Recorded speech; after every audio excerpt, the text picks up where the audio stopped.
Axial and centrifugal compressors.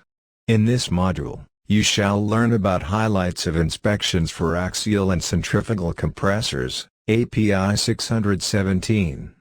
Compressors' main components are casing, shaft, impellers, diaphragms, seals. Each of these components should be tested and accepted prior to proceed with assembly and final performance test.